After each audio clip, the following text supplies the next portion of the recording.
नमस्कार, स्वागत है आपका डीबी लाइव ब्रेकिंग में। मैं हूं समीर आत्मज मिश्र और मेरे साथ हैं अमलेंदु उपाध्याय। संसद में गतिरोध वैसे ही बना हुआ है और इसलिए बना हुआ है क्योंकि वहां पर विपक्ष की दो मांगे हैं।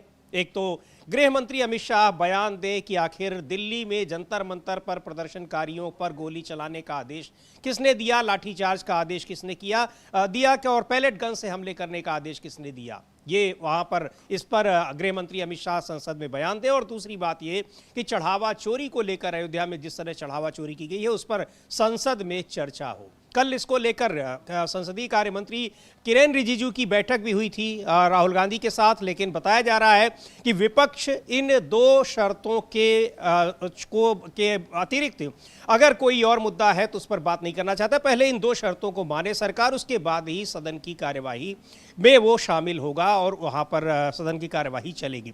सवाल ये है कि आखिर सरकार क्यों नहीं इन दोनों शर्तों को, इन पर चर्चा की मांग कर रही है, गृह मंत्री अमित शाह बयान क्यों नहीं दे रहे हैं। और उधर दूसरी ओर क्या हो रहा है कि जो छात्रों की गूंज कार्यक्रम के तहत पिछले करीब एक महीने से जो कांग्रेस पार्टी के यूथ संगठन है, छात्र संगठन है, उनका जो कार्यक्रम हो रहा है जगह जगह, उसमें राहुल गांधी को एक बार फिर रोकने की कोशिश की गई है। 8 तारीख को यानी परसों इलाहाबाद में, प्रयागराज में बड़ा कार्यक्रम था जिसमें राहुल गांधी को भी जाना था, उसी तरीके से जैसे देहरादून में कार्यक्रम था। लेकिन देहरादून की तरह यहां भी जिस जगह कार्यक्रम है उस जगह की परमिशन देने के बाद अचानक उसको रद्द कर दिया गया। जैसे यही काम हुआ था, यही बिल्कुल स्थितियां थी देहरादून में भी। क्यों रद्द किया गया है, क्या कारण है, और उसके बाद भी क्या राहुल गांधी वहां जाएंगे या नहीं जाएंगे, इस पर भी हम चर्चा करेंगे। पहले बात करते हैं संसद में अभी क्या कुछ हो रहा है। बरसात हो रही है, संसद का मानसून सत्र चल रहा है, लेकिन सांसद सदन के बाहर ही दिखाई पड़ रहे हैं, अंदर नहीं दिख रहे हैं। क्योंकि अंदर मांग जब हो रही है कि चर्चा कराई जाए, मांग हो रही है कि गृह मंत्री अमित शाह बयान दे, तो इस मांग के बाद तुरंत सदन की कार्यवाही स्थगित कर दी जा रही है। और सांसद आप देख सकते हैं बारिश में छाते लेकर, बरसात में भीगते हुए अमित शाह जवाब दो, इन बैनर्स के साथ, इन पोस्टर्स के साथ वहां पर नारेबाजी हो रही है। एक बार देखते हैं यहां पर क्या कुछ हो रहा है। ये अभी की तस्वीरें हैं संसद की, और संसद में विपक्ष एक बार फिर मांग कर रहा है कि आखिर गृह मंत्री अमित शाह सदन में क्यों नहीं आ रहे हैं।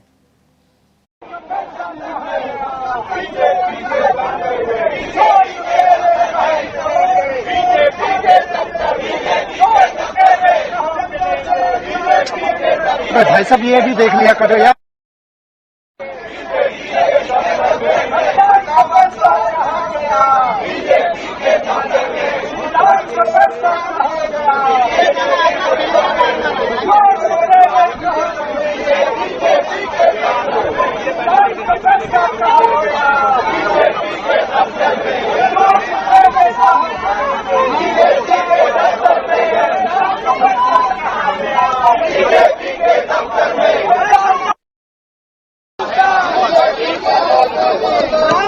तो ये बरसात में भीगते हुए भी ये प्रदर्शन हो रहा है। सदन नहीं चल रहा है, संसद में सांसद नहीं है, सदन के भीतर बाहर आकर वो प्रदर्शन कर रहे हैं। जो बात उनको सदन में करनी चाहिए उसकी अनुमति नहीं मिल रही है, वो बात यहाँ बाहर प्रदर्शन के रूप में करनी पड़ रही है। बड़ा सवाल यह है कि आखिर गृह मंत्री अमित शाह बयान क्यों नहीं दे रहे हैं। उनके पास क्या बयान देने के लिए कुछ है नहीं, या जो बयान उनके पास अगर है वो सच्चाई आ जाएगी तो गृह मंत्री से लेकर और तमाम लोग इसमें फंसेंगे और नपेंगे। बिल्कुल बिल्कुल समीर जी, अगर सच्चाई सामने आ जाएगी तो गृह मंत्री से लेकर प्रधानमंत्री तक सब फंस सकते हैं, ये समझ में आता है। और इसीलिए जो है नहीं आ रहे हैं सदन के अंदर अमित शाह और मोदी जी दोनों सदन के अंदर नहीं आ रहे हैं। और रोज समीर जी दोनों सदनों को स्थगित करवा रहे हैं। आखिर इन्हें क्या परेशानी है? सदन के अंदर आकर एक सीधी सी बात क्यों नहीं कह सकते अमित शाह?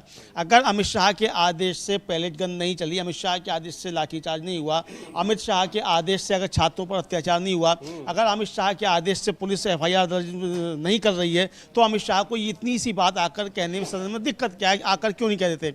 आज भी समीर जी जब लोकसभा शुरू हुई तो लोकसभा शुरू होते ही विपक्ष ने फिर मांग की कि सदन के अंदर आए अमित शाह और आकर यहाँ जवाब दें क्या हुआ क्या नहीं हुआ। ओम बिरला का प्रवचन हुआ और सत्ता पक्ष का हंगामा हुआ, और उसके बाद सीधे 2 बजे तक के लिए स्थगित कर दिया गया। बिल्कुल, जैसे लिखी हुई स्क्रिप्ट हो, वो जो उत्तर प्रदेश पुलिस लिखे रहती है कि यहाँ पर आए और उन्होंने हमला किया और हथियार छीनने की कोशिश की और फिर एनकाउंटर हुआ। जी हाँ, वो देख सकते हैं कि क्या कुछ हुआ। उसी स्क्रिप्ट पर पिछले 2 हफ्ते से लगातार ये हो रहा है कि यहाँ पर सदन में मांग होती है कि इस पर चर्चा कराई जाए, छड़ावा चोरी को लेकर उस पर चर्चा हो, गृह मंत्री अमित शाह बयान दें, और जैसे ही ये शुरुआत होती है उसके बाद सत्ता पक्ष की ओर से हंगामा होता है। स्पीकर या राज्यसभा के सभापति अपनी बात रखते हैं और सदन की कार्यवाही स्थगित। आज भी वही हुआ है। और सदन में बोलने को जब नहीं मिल रहा है तो फिर सांसद बाहर आकर इस तरीके से प्रदर्शन कर रहे हैं। आज की भी लोकसभा की कार्यवाही कैसे स्थगित की गई हम उसको भी देखेंगे। और ये वो तस्वीरें हैं जो बारिश में भीगते हुए प्रदर्शन कर रहे हैं सांसद, इसलिए क्योंकि सदन की कार्यवाही चल नहीं रही है। स्थगित कैसे की गई, आज सुबह जब 11 बजे सदन की कार्यवाही शुरू हुई, उसको हम देखते हैं। माननीय सदस्यगण, मैं आपसे आग्रह करता हूं कि प्रश्नकाल महत्वपूर्ण होता है और सभी सदस्यों को इसमें अवसर मिलना चाहिए। और आप से मेरा आग्रह है, प्रश्नकाल चलाने में सहयोग करें। प्रश्नकाल के बाद जो भी मुद्दे हैं, विषय, उस पर मैं आपसे चर्चा करूंगा। सदन के बाहर या सदन के अंदर नारेबाजी करना लोकतंत्र के लिए उचित नहीं है। संसद चर्चा संवाद के लिए, आपके विचारों की अभिव्यक्ति के लिए आप आओ, विचार व्यक्त करो। प्रश्नकाल में महत्वपूर्ण प्रश्न पूछो। महत्वपूर्ण विभाग, रेल के, इलेक्ट्रॉनिक्स के, कई विभागों के महत्वपूर्ण प्रश्न हैं। कई मान्य सदस्य मुझे सदन में आकर मिले हैं कि हमारे महत्वपूर्ण प्रश्न लगे हैं, हमें प्रश्न पूछने दिया जाए। और आप नियोजित तरीके से पोस्टरबाजी करके, प्रदर्शन कर सदन की गरिमा को घटाना चाहते हैं।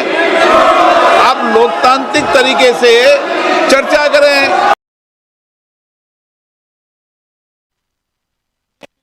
तरीके से जैसे आप लगातार देख रहे हैं कि सदन 11 बजे जब प्रश्न का यही पैटर्न और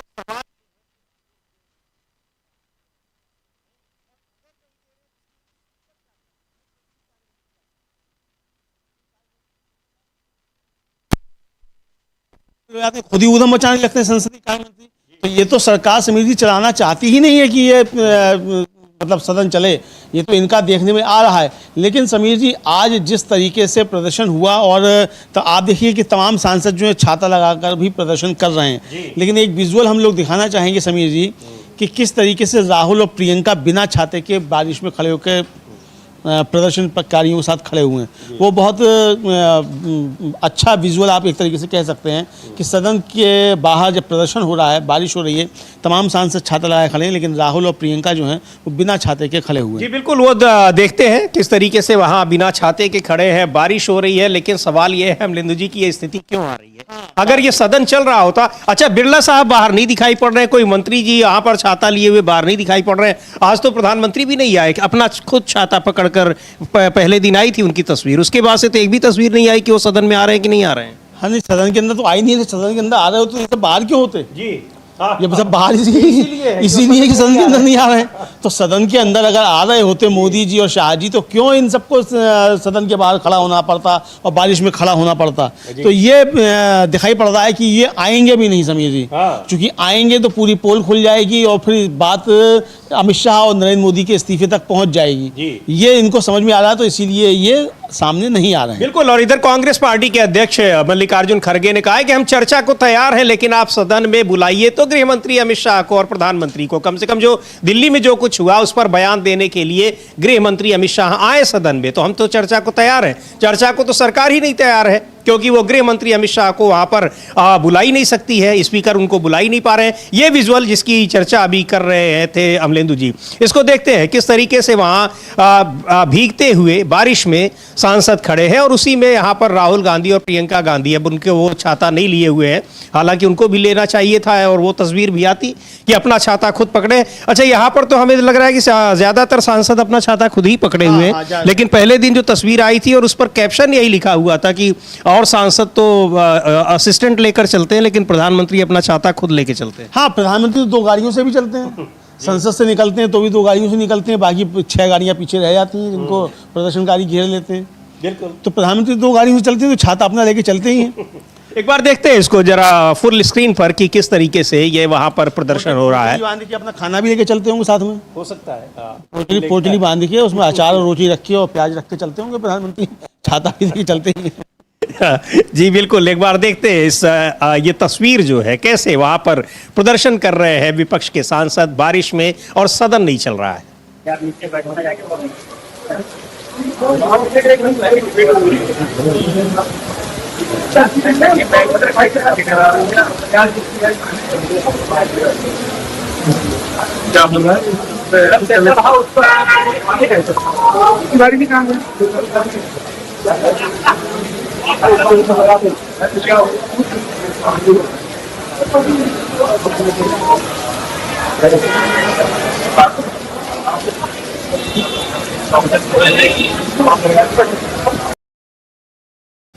तो पूरा विपक्ष के सारे सांसद वहां गृह मंत्री अमित शाह जवाब दें इसकी मांग कर रहे हैं, बैनर लिए हैं, पोस्टर लिए हैं, लेकिन गृह मंत्री अमित शाह जवाब नहीं देंगे ऐसा लग रहा है, क्योंकि उनकी ओर से, प्रधानमंत्री की ओर से इस पर कोई बयान भी नहीं आ रहा है कि आखिर आप जवाब क्यों नहीं देना चाहते हैं, कौन सी मजबूरी है, कौन सी ऐसी व्यस्तता है। बिल्कुल समीर जी, सही बात है कि आप क्यों नहीं आ पा रहे हैं, पेट में दर्द है, लूज मोशन हो गए हैं, हार्ट मतलब ब्लड प्रेशर बढ़ा हुआ है, क्या समस्या है, आखिर कोई समस्या तो डॉक्टर भिजवाया जाए।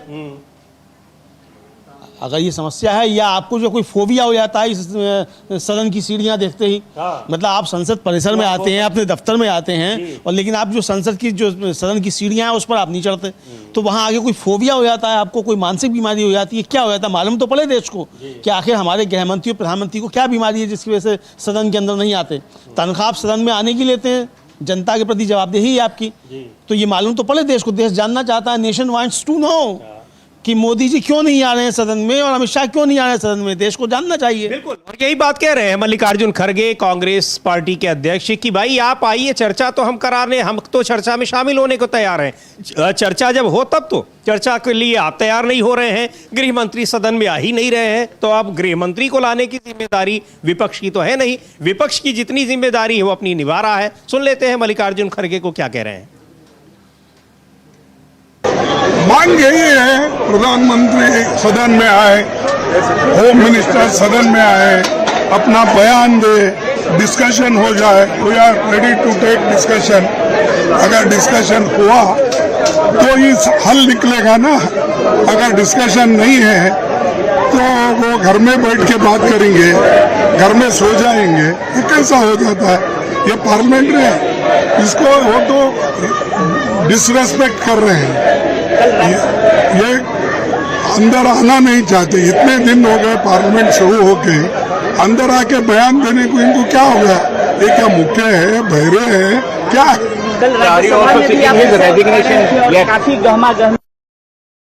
यही से उठा है, हम तैयार है ना डिस्कशन के लिए, तुम क्यों नहीं आ रहे? तो ये यहाँ पर क्यों या संसद में सरकार चर्चा नहीं करा रही है, सांसद इस तरह बारिश में भीगते हुए मांग कर रहे हैं कि गृह मंत्री आए, कहाँ गए, कहाँ चले गए, क्यों नहीं आ रहे हैं, और इन सब के लिए जिम्मेदार कौन है ये बताने को कोई तैयार नहीं है, ना तो स्पीकर ओम बिरला और ना ही राज्यसभा में सभापति राधाकृष्णन। कौन बताएगा, समझ में ही नहीं आ रहा। बिल्कुल समझ में नहीं आ रहा और लगता है इनको भी पूछने जाना पड़ेगा। भाई पूछने गए उसे 2 हफ्ता तो चला गया अमलेंदु जी इसी मांग में, बिल्कुल इसी मांग में चला गया। पूछना चाहिए था आपको, पहले ही जाके पूछ लेना चाहिए था, पूछा क्यों नहीं आपने जी? सवाल तो ये ना कि अभी तक आपने जाकर सरकार से पूछा क्यों नहीं, सरकार से पूछना चाहिए था कि भाई क्यों नहीं आ रहे हो सदन में, मोदी से पूछ के आते क्योंकि बिरला साहब तो बताते हैं कि पूछना पड़ेगा, तो पूछना पड़ेगा, तो पूछो, किसने रोका पूछने से, पूछ के आओ, सदन चलाओ, क्यों नहीं चला रहे हो सदन। बिल्कुल, क्यों नहीं सदन चला रहे हैं, तो आखिर सदन में क्या हो रहा है, एक बार देखेंगे भी राज्यसभा में क्या कुछ हो रहा है। लेकिन सदन में आप विपक्ष के सांसद वहां पर कुछ आपसे सवाल पूछेंगे, आपको जवाब देना पड़ेगा, इसलिए नहीं आ रहे हैं, ये सबको पता है। और बहुत सारे सवाल हैं, हालांकि अभी जब उपचुनाव हुए तो हाँ, जनता ने भी बताया कि इन सवालों को से आप कितना बच पाएंगे, और बचेंगे तो फिर क्या कुछ होगा। लेकिन आप विपक्ष की आवाज को या अपने विरोध की आवाज को दबाने की हर कोशिश कर रहे हैं। अब एक बार फिर अमलेंदु जी, अगर हम लोग आते हैं, जो छात्रों की गूंज कार्यक्रम चल रहा है 8 तारीख को वहां प्रयागराज के जिस मैदान में, जिस केपी इंटर कॉलेज में वहां पर राहुल गांधी का कार्यक्रम होना था, वो कार्यक्रम वहां पर उसकी परमिशन भी मिल गई थी, लेकिन ऐन कल यानी 2 दिन पहले उसको रद्द कर दिया गया और बताया गया कि हाई कोर्ट का कभी कोई आदेश था जिसकी वजह से छात्रों की पढ़ाई बाधित ना हो, इसलिए उस कार्यक्रम को रद्द कर दिया जा रहा है। अगर उस कार्यक्रम को रद्द किया जाना था तो ये हाई कोर्ट का आदेश पहले भी था, उसको तब परमिशन दी गई, कैसे गई और किसके कहने पर रद्द किया गया है, क्या है। लेकिन एक ये भी सवाल है कि अगर उस कार्यक्रम को रद्द कर दिया जाएगा तो क्या राहुल गांधी का कार्यक्रम होगा नहीं। अभी कुछ दिन पहले ही देहरादून में भी हुआ था, वहां भी रद्द किया गया, लेकिन कोटा में भी रद्द किया गया। हर जगह बिल्कुल वही पैटर्न जो लोकसभा और राज्यसभा में दिखाई पड़ रहा है कि आप एकदम एक सेट पैटर्न पर काम करेंगे और ऐसा लगता है जैसे समझ में आता हो किसी को पता नहीं चलेगा। तो क्या किसी को पता नहीं चल पाएगा, ये भी अपने आप में बड़ा सवाल है कि सरकार को ये कैसे लगता है कि वो अगर उसमें विघ्न डाल देगी तो वो कार्यक्रम हो नहीं पाएगा और जो वहां पर जिसको बोलना है उसकी आवाज दब जाएगी। ये बड़ी हैरानी। अच्छा समीर जी, ये जो रद्द की गई है इसके में एक बड़ा कनेक्शन जुड़ता है। कल जो राहुल गांधी ने हुंकार भरी है और उन छात्रों को लेकर सामने आए जिनको ट्रोल किया जा रहा है, जिनको परेशान किया जा रहा है, बीजेपी के गुंडे जो हैं वो परेशान कर रहे हैं, जिनको सरकार परेशान कर रही है, जिनको पुलिस परेशान, जनता मंतर पे भी थे और दूसरी झारखंड से भी आए जो लोग, जो वहां से भी आए, मुंबई से भी बच्चे जो आए, उनको लेकर राहुल गांधी जी से आए। उसके बाद ही ये जो थी वो वहाँ छात्रों की गूंज का वहाँ इलाहाबाद में स्थगित कर दिया गया। लेकिन यूपी कांग्रेस के प्रदेश अध्यक्ष अजय राय ने बिल्कुल साफ चैलेंज करके कह दिया है कि राहुल गांधी आएंगे, तय जगह पर ही कार्यक्रम होगा। ये उन्होंने स्पष्ट कर दिया है। हम लोग उनको सुन सकते हैं कि अजय राय क्या कह रहे हैं। कह रहे हैं कोटा में भी इसी तरीके से रद्द किया गया था, देहरादून में भी रद्द किया गया था, लेकिन फिर वो कार्यक्रम हुआ। तो अजय राय ने स्पष्ट कर दिया है कि राहुल गांधी आएंगे और तय जगह पर ही कार्यक्रम होगा। तो बिल्कुल, तो सुन लेते हैं क्या कह रहे हैं। प्रदेश अध्यक्ष हैं अजय राय, कांग्रेस पार्टी के उत्तर प्रदेश के, और वहां पर कार्यक्रम रद्द करने के बावजूद कार्यक्रम वहां पर होगा तय समय पर और तय जगह पर। सुन लेते हैं अजय राय को। नमस्कार मेरे भाई और बहनों, प्यारे बच्चे बच्चियां। हमारे नेता आदरणीय राहुल गांधी जी 8 तारीख को 5 बजे प्रयागराज की इस पवित्र भूमि पर आने वाले हैं और बच्चों से सीधा संवाद करने वाले हैं। जो बच्चे अपने भविष्य को लेकर चिंतित हैं, जो बच्चे अपने भविष्य को लेकर चिंतित हैं, कैसे उनका जीवन आगे अच्छा हो, कैसे वो अपने परिवार को आगे अच्छा ले चल सके। आज सरकार जानबूझकर पेपर लीक करा रही है, जानबूझकर उनके भविष्य को बर्बाद कर रही है और पूरे तरीके से गुजरात की बड़ी बड़ी कंपनी एजेंसी उसमें शामिल है और जानबूझकर बच्चों का भविष्य खराब किया जा रहा है। हमारे नेता आदरणीय राहुल जी 8 तारीख को बच्चों से संवाद करेंगे और भाजपा की सरकार जानबूझकर ये प्रयास कर रही है कि राहुल जी कार्यक्रम यहां न कर पाए। इसके पहले भी राजस्थान कोटा में कार्यक्रम निरस्त कराया था, बच्चों छात्रों की आवाज के चलते फिर उनको परमिशन देना पड़ा। इसी प्रकार उत्तराखंड के देहरादून में भी परमिशन देके कैंसिल किया, जो छात्रों के दबाव के कारण फिर इनको देना पड़ा। इसी प्रकार इनको प्रयागराज में भी बच्चों की आवाज को दबा नहीं पाएंगे, बच्चों की जो आवाज उठी है फिर इनको परमिशन देना पड़ेगा और निश्चित तौर से राहुल जी 8 तारीख को आकर बच्चों से संवाद करेंगे। हम सब लोग चाहते हैं कि कार्यक्रम में होना चाहिए, सुचारू रूप से हो और उसमें सब लोग मिलकर अच्छा करेंगे।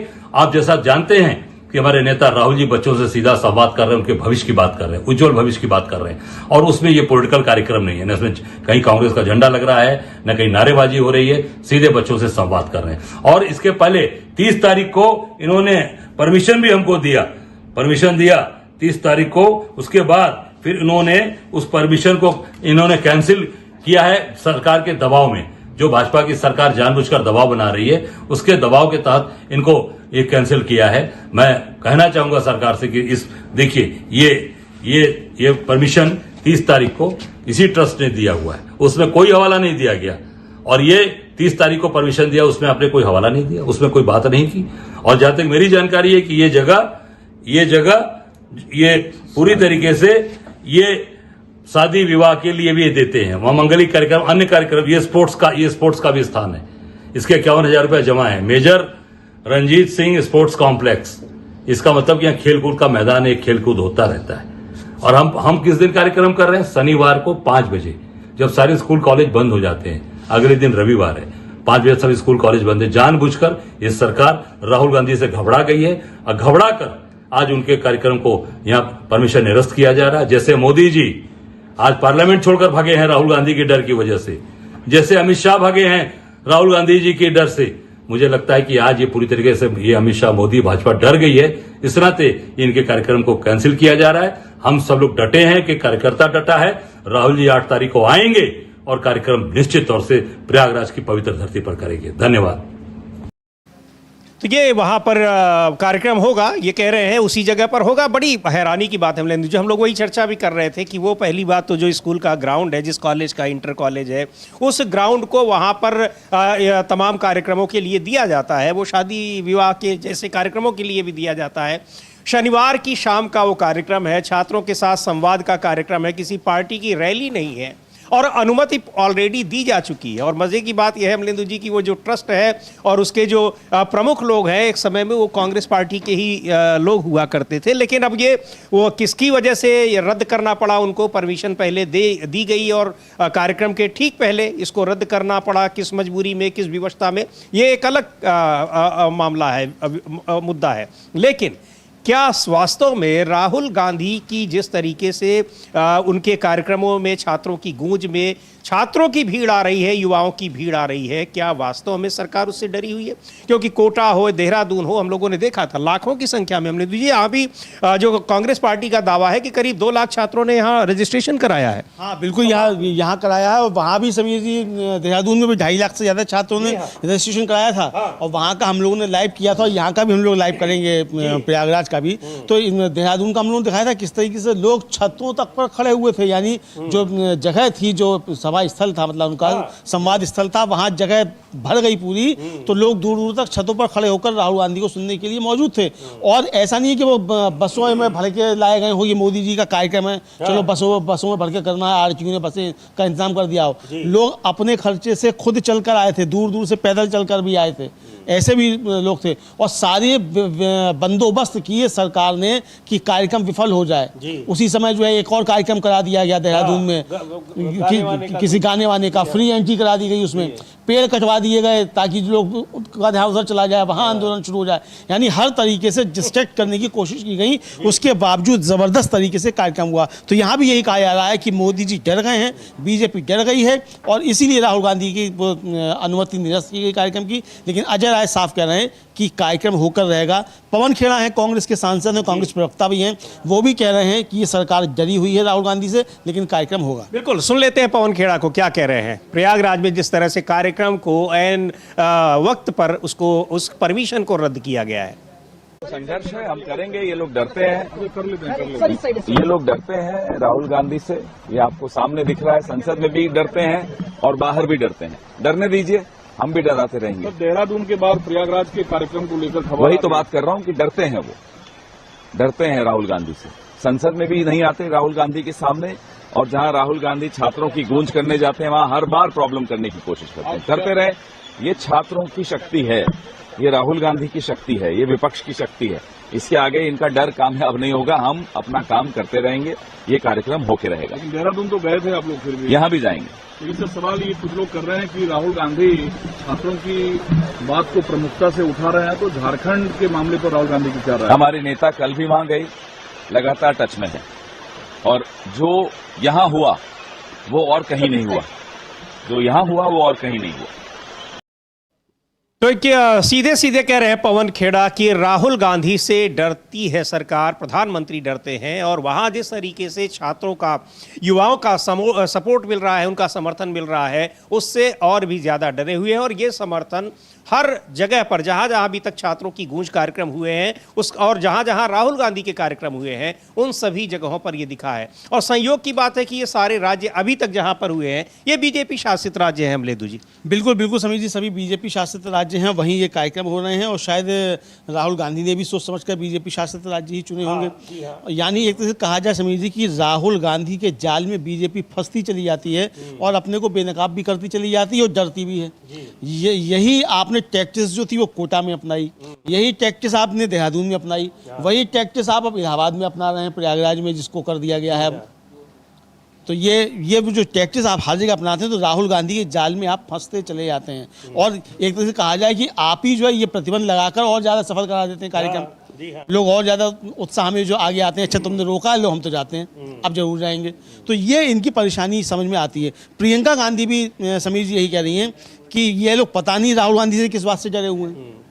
वही वो डरे हुए हैं अलग बात, लेकिन आप सवाल ये है कि आप वहां जाने से अगर रोकने की ये कोशिश कर लेंगे तो क्या आप जो कुछ उनको कहना है, जो संवाद करना है, क्या आप उसको रोक पाएंगे? आजकल तो ऑनलाइन से भी संवाद हो जाते हैं, लेकिन सवाल ये है कि जो एक लोकतांत्रिक तरीके से अगर कोई वहां पर बात करने जा रहा है तो आप किस आधार पर उसको रोक सकते हैं, ये अपने आप में। और जो आप आधार बता रहे हैं या जो उस संस्थान ने, जो ट्रस्ट है जिन्होंने कार्यक्रम को अनुमति देने के बाद उसको रद्द करने की घोषणा की है, वो उनका भी जो है वो बिल्कुल कहीं से मेल नहीं खाता कि जो गाइडलाइंस का हवाला दे रहे हैं हाई कोर्ट की, वो कहीं पे वो बात वहां पर ठहर रही हो। सुन लेते हैं प्रियंका गांधी को क्या कह रही हैं। प्रयागराज में जो कार्यक्रम होना था, पता नहीं किस बात से डर रहे हैं। प्रयागराज में जो कार्यक्रम होना था, पता नहीं किस बात से डर रहे हैं। प्रयागराज में जो कार्यक्रम होना था, पता नहीं किस बात से डर रहे हैं। तो न जाने किस बात से डर रहे हैं, लेकिन डर अगर रहे हैं तो फिर डर कर आप क्या किसी को बोलने से, किसी को बात करने से, किसी के को मिलने जुलने से, कार्यक्रम होने से आप रोक देंगे? ये बहुत बड़ा सवाल है और ये आप कर रहे हैं। यहाँ संसद में विपक्ष आपसे अब सवाल ना पूछ पाए उसके लिए आप सदन ही नहीं चलने दे रहे हैं। संसद के सत्रों की अवधि वैसे ही कम कर दी गई है और उसके बाद कहेंगे कि ये अब ये कहा जाता है कि ये टू मच डेमोक्रेसी है। ये भी कई बार ये बातें आई हैं कि बहुत ज़्यादा लोकतांत्रिक छूट दे रखी है इस सरकार ने। हाँ, बहुत ज़्यादा लोकतांत्रिक छूट दे रखी है। इतनी छूट दे रखी है कि मोदी जी प्रधानमंत्री बन गए। इतनी छूट नहीं मिलनी चाहिए थी। उसका मतलब यही है कि इतनी छूट नहीं मिलनी चाहिए थी कि मोदी जी प्रधानमंत्री बन जाए। इतना टू मच डेमोक्रेसी नहीं करना चाहिए था। इतना टू मच डेमोक्रेसी नहीं करना चाहिए था कि अमित शाह जी गृहमंत्री बन जाएं और फिर सदन के अंदर आकर अपना वक्तव्य भी ना दें। ये भी टू मच डेमोक्रेसी है। लेकिन समीर जी, राहुल गांधी के इस कार्यक्रम को समर्थन जो है विपक्ष का भी मिलता हुआ दिखाई पड़ रहा है। विपक्ष भी जो है इसको लेकर सवाल उठा रहा है कि भाई आपने क्यों जो था ये रद्द करी। समाजवादी पार्टी के सांसद हैं आनंद भदौरिया, वो भी कह रहे हैं कि सरकार डरी हुई है। तो आखिर सरकार इतना डर क्यों रही है? सवाल तो यही है। डर के आप क्या किसी को बोलने से आप रोक देंगे? सवाल तो ये बहुत बड़ा है। सुन लेते हैं आनंद भदौरिया क्या कह रहे हैं, समाजवादी पार्टी के सांसद। उत्तर प्रदेश की सरकार बौखलाई हुई है। लगातार अभी जब जंतर मंतर पर धरने पर छात्र नौजवान बैठे थे, इलाहाबाद में भी छात्रों ने एक बड़ा प्रदर्शन किया था। समाजवादी पार्टी और पीडीए के जननायक आदरणीय राष्ट्रीय अध्यक्ष जी लगातार छात्रों के मुद्दों के साथ समाजवादी पार्टी खड़ी है, नौजवान हमारे खड़े हैं। अब इलाहाबाद में राहुल जी की रैली को लेकर के या छात्र संवाद को लेकर के परमिशन न दिया जाना ये कतई उचित नहीं है। कहीं न कहीं जो छात्रों की बातें हैं वो संसद में भी नहीं आ पा रही और सड़क पर भी नहीं आ पा रही। आरएसएस 100 जगहों पर तो ये वहां पर क्यों डरी हुई है और कार्यक्रम नहीं होने दे रही है राहुल गांधी का सरकार। और हर जगह जहां जहां कार्यक्रम हो रहे हैं, जिन राज्यों में हो रहे हैं, इसी तरीके से कि पहले परमिशन मिल जाती है, फिर रद्द कर दी जाती है, उसके बाद फिर आखिरकार मजबूर होकर परमिशन देनी पड़ती है। आप रोक थोड़ी देंगे। बिल्कुल समीर जी, ये परमिशन देनी पड़ती है और कार्यक्रम करवाना भी पड़ता है आपको और कार्यक्रम और ज़्यादा सफल हो जाता है। लेकिन समीर जी, हम लोग जो अभी चर्चा कर रहे थे कि कल राहुल गांधी ने कुछ बच्चों को बुलाया और उनको पुलिस के सामने पेश किया। उनमें कई वो थे जिन पर जंतर मंतर पर पैलेट गन चली, जिन पर लाठियाँ चली। एक लड़की वो थी जिसके कि प्राइवेट पार्ट्स में पुलिस ने डंडा डाला, वो लड़की भी मौजूद थी। और नरेंद्र मोदी को लेकर बहुत सारे सवाल उठे और ये साफ तौर पर कहा गया, उस छात्रा की तरफ से कहा गया कि जिन्होंने इस तरीके की हरकत की, अगर वो मुझसे माफ़ी मांग लें तो बड़ी खुशी होगी।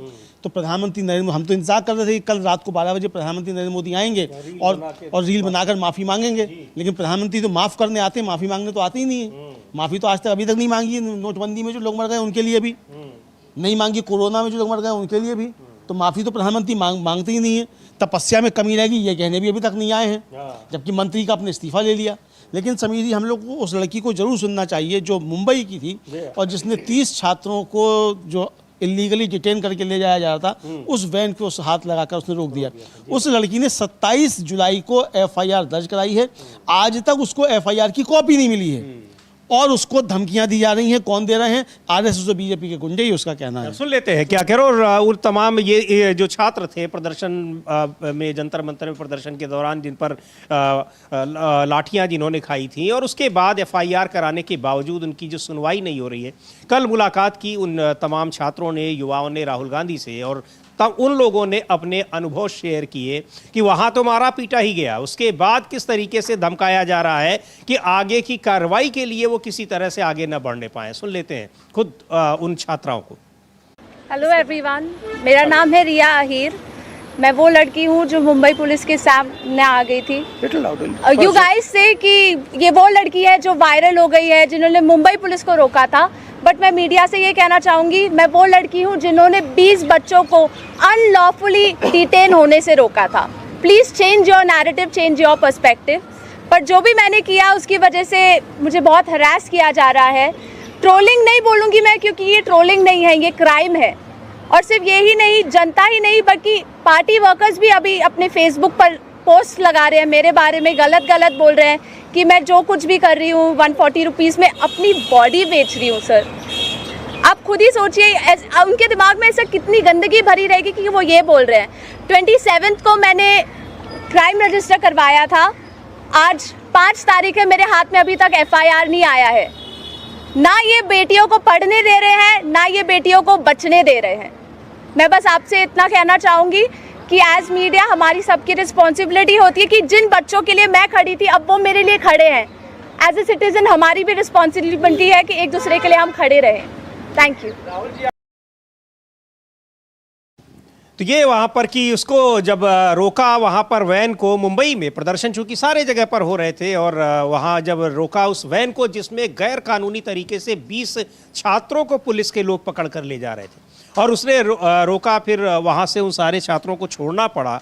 तो ये कि उसको रोका इस तरह से नैरेटिव चलाया जा रहा है, यानी जैसे उसने अपराध किया कि पुलिस की का एक तरीके से कार्यप्रणाली में, उसके कामकाज में बाधा डालने की कोशिश की। लेकिन ये नहीं देख रही कि वो गैर कानूनी तरीके से जिन 20 छात्रों को ले जाया जा रहा था, उसने उनको छुड़ाने में मदद की। बिल्कुल बिल्कुल समीर जी, उसने उनको छुड़ाने में मदद की और वो कह भी रही है कि मैंने उन 30 छात्रों को इलीगली डिटेन होने से रोका जी। तो आप ये कहिए, तो अब ये सही बात कहती हुई नज़र आती है। लेकिन कल की इस प्रेस कॉन्फ्रेंस के बाद काफ़ी ज़्यादा वो घबराई हुई नज़र आती है बीजेपी। समीर जी, ये भी साफ समझ में आता है। और अच्छा, ये जो कार्यक्रम रद्द होने का जो खबर आई है, इसके बाद ही आती है कि ये जो राहुल गांधी का कार्यक्रम प्रयागराज में केपी ग्राउंड में होना था, इस कार्यक्रम को परमिशन मिली थी, वहां तैयारियां थी, 2 लाख से ज्यादा लोगों ने, छात्रों ने रजिस्ट्रेशन कराया था राहुल गांधी से संवाद के लिए, और अचानक फिर इस राहुल गांधी की इस प्रेस कॉन्फ्रेंस के बाद उस कार्यक्रम को रद्द करने की घोषणा। मतलब सरकार आप जो कुछ एक तरीके से सोच रही कि लोगों को पता नहीं चलेगा, तो काम ऐसा कर रही कि पता आराम से चल जाता है कि बिल्कुल उसमें कड़ियों को जोड़ने में कोई दिक्कत ना हो। बिल्कुल बिल्कुल समीर जी, हाँ, करना क्या चाह रही है बता देती है खुद ही बीजेपी, और देश भी समझ जाता है हाँ, कि मोदी जी क्या करना चाहते हैं। मोदी चाहे कि रील बनाएं और चाहे अगर माफ़ी दें और चाहे माफ़ी मांगे, देश समझ जाता है कि मोदी धमकाने के लिए जा रहे हैं। तो ये बड़ी समस्या हो गई है मोदी जी के साथ। अब इधर जिस तरीके से वो मेटा से उनका रील जो थी वो डिलीट हुई, अब धमकाया मोदी जी ने आके रील बनाकर, मेटा ने वो ब्लॉक कर दी रील, उसके बाद मेटा को धमकाया गया, अब मेटा माफ़ी मांग रहा है, जुकरबर्ग माफ़ी मांग रहा है। यहाँ उसकी टीम आ रही है, आकर माफ़ी मांग रही है। मतलब ये बताया जा रहा है कि इस लोकतंत्र में, भारत का लोकतंत्र जो है वो किस मुहाने पर आगे खड़ा हो गया है, ये धमकी तंत्र बन गया है। लोकतंत्र को मोदी जी ने धमकी तंत्र में तब्दील कर दिया है। ये बताने की कोशिशें शायद सरकार की तरफ से होती है, समझिए, हमें पता नहीं ऐसा है कि नहीं है, लेकिन संदेश यही जाता है, जनता में भी और विदेश में भी संदेश यही आता है। लेकिन समझिए, अब जो मीडिया हमारा जिसे कहा जाता है गोदी मीडिया, हम लोग कहा कि उसको कॉर्पोरेट मीडिया कहते हैं, गोदी मीडिया जैसे कोई चीज़ होती भी नहीं है, बहुत धूर्त मीडिया है ये 35 दिन तक खामोश रहे। जब दिल्ली में प्रदर्शन चल रहा था छात्रों का, आमरण अनशन पे थे, खामोश रहे। सारा यहाँ से उठकर समझिए, मतलब 10 कदम दूर था जनता मंतर, कोई नहीं गया।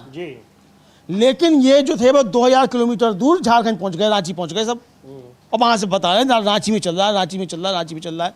लेकिन कल ही समझिए जी, रांची में ही कांग्रेस ने जो अनशन पर बैठे हुए छात्र उनको, और जो प्रदर्शन कर रहे हैं, ये जो बता रहे हैं, जो आपने कहा, वो उसमें एक और चीज जोड़ दी है। बता ये भी रहे हैं कि यहाँ पर विपक्ष नहीं आ रहा है कुछ बोलने के लिए। तो जी, फिर उसी पर जवाब आया है। हाँ, उसी पर जवाब आया है। और इसको समझिए, आप देखिए कि वहाँ किस तरीके से कांग्रेस ने वहाँ जाकर भिजवाया, रसद सामग्री भिजवाई, खाने पीने का सामान भिजवाया, सब इंतजाम वहाँ कांग्रेस ने किया। जैसे जनता मंतर पर सेवा दल वाले उसी तरीके से वहाँ किया। हेमंत सोरेन ने कल मीडिया से बातचीत की, उनका कि हमने गवर्नर से बात की है, ये केंद्र का मसला है, उनकी वजह से इसमें आ रही हैं। हम पूरी तरह छात्रों से बात करने के लिए तैयार हैं, हम उनके साथ खड़े हुए हैं। आज छात्रों को बुलाया भी गया है बात करने के लिए, छात्रों ने भी कहा है कि हाँ, हमारी बातचीत होगी। ये भी सारी बातें हैं।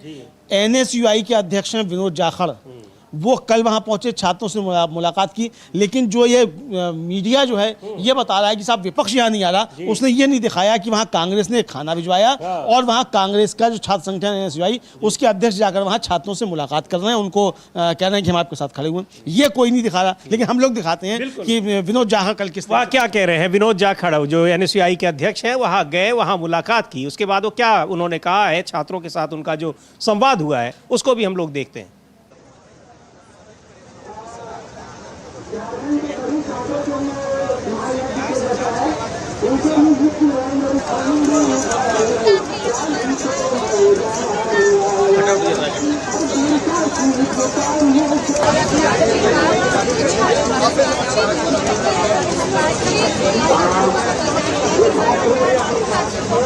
बात हुई है, उनकी पीड़ा को जाना है, उनकी तकलीफ को जाना है, और उनकी जो तमाम मांगे हैं उनका मांग पत्र भी उन्होंने दिया है। आज शाम को हम लोग माननीय मुख्यमंत्री जी से मिलेंगे और उनकी जो पीड़ा है, उनकी जो मांगे हैं, वो सरकार तक पहुंचाने का प्रयास करेंगे। छात्रों के भविष्य को लिए हैं। और आज कांग्रेस पार्टी NSUI का डेलीगेशन जो है माननीय मुख्यमंत्री जी से मिलने वाला है, उसमें भी तमाम मांगों को हम लोग रखेंगे और जल्द से जल्द जो है प्रयास करेंगे। लीडर अपोजिशन राहुल गांधी जी भी छात्रों के साथ में खड़े हैं और आज मैं NSUI के तौर पर, NSUI के राष्ट्रीय अध्यक्ष के तौर पर राहुल गांधी जी का संदेश इन छात्रों के लिए लेके आया हूं कि वो मजबूती से जो है आपकी न्याय की लड़ाई में, आपकी इस मांग में खड़े हैं और जल्द से जल्द आपको न्याय दिलाने का हम लोग काम करेंगे। तो ये वहाँ छात्रों से भी मिले, अनशन कर रहे छात्रों से मिले, उसके बाद वहाँ पर मुख्यमंत्री से मिले हैं और बताया कि हम साथ में हैं। मुख्यमंत्री का भी बयान आया है, जैसा आपने बताया कि वो छात्रों को उन्होंने बुलाया भी है मिलने के लिए। तो ये सारी चीज़ें हो रही हैं वहाँ पर। कम से कम सुना तो जा रहा है कि यहाँ बगल में ही अगर आंदोलन हो रहा है तो वहाँ पर बैठी जो सरकार इसको सुन रही है। जंतर मंतर पर तो यहाँ बैठे रहे और किसी को पता ही नहीं था कि कुछ हो भी रहा है। बिल्कुल बिल्कुल समझिए, यहाँ किसी को पता ही नहीं, मोदी जी को भी पता नहीं था। सरकार में ही किसी को, हाँ, मोदी जी को तब पता चला जब गालियाँ पड़ी। वो गालियाँ पढ़ने के 6 दिन के बाद मालूम पड़ा, कह रहे गालियाँ भी पड़ी हैं। अगर गालियाँ नहीं पड़ती तो मोदी जी को मालूम नहीं पड़ता कि जनता मंतर पे कुछ हुआ भी था, क्योंकि अमित शाह जी को बताते ही नहीं है कुछ भी। मोदी जी को मालूम कहाँ से पड़े?